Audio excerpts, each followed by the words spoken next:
All right, so she's wondering, she's got to make a big old decision here. Should she choose her dream job or her dog? What do you got going on? Hit us up at thebertshow.com. Cassie has the email. Hey, Bert Show. I've been listening to your show via the podcast for almost 2 years now.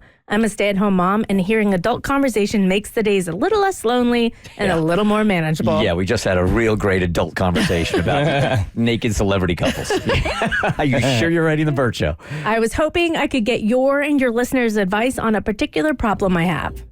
Like I said, I'm a stay-at-home mom to 3 kids under 3. And I'm going to pause, actually, because there is a trigger warning for this for postpartum depression and self-harm. So just a heads up. I'm a stay-at-home mom to 3 kids under 3. It's busy, but I wouldn't change a thing. And after I had my second son, I went through postpartum depression really badly. I began self-harming and had intrusive thoughts, and they almost got the best of me. Praise the Lord for a supportive husband who saw and helped me as he could. It took so much to get out of that headspace, and one of the ways I learned to cope was through baking. I found making cakes, cupcakes, bread, etc. was instant gratification for something that I did that was good. I started having friends and family order cupcakes from me, and from there it led to a small in-home business that I absolutely love. It's not only good for my mental health, but financially it's been a tremendous help. My husband's a teacher and works so hard to provide for us. He's taken up 4 stipends, which are extracurricular activities like coaching track, play director, etc., to make extra money, and he works in the summer to make ends meet. Having baking money come in has been incredible. Our current family car is a 2012 Corolla, and we're saving up to buy a minivan or SUV. I'm not exaggerating when I say baking could buy us a car, LOL. Here's the problem. When I began, I didn't think this is what would come of it, and I didn't do any research into home bakeries. When my orders started picking up, we started to do research, and we learned we need a cottage kitchen license. No big deal. We started the process and learned that in our state, part of the criteria is that pets and animals can never have access to your kitchen.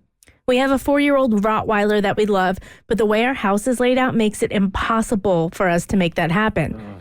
I don't want to make him an outside dog, but I don't know of any other option. We don't have the money to build a separate kitchen or rent a storefront. A health inspector will inspect our house and do random visits throughout the year to make sure my kitchen is up to code, so lying on the application license is out. We're heavily considering rehoming him. Does that make us bad people? Baking has become my dream job, and I'm so scared that if I stop baking, I'll go into a downward spiral. Please help with any ideas or suggestions. Would you choose your dream dog or your dream job or your dog? All right, so for some of you that don't have dogs or don't have pets, this is an easy decision for you. Others that do, I mean, they become part of the family, right? So rehoming them just breaks your heart. I'm still living with the shame of having to rehome my dog, Tyra, I wouldn't spend enough time with her. She was unhappy. She was crapping all over the place. My fiance was allergic to her hair also, so I had to rehome her back to our initial trainer. And I still live with that shame. But I am living with the happiness knowing that she found a home and she's ecstatic. She's so happy that it was a really, really good decision.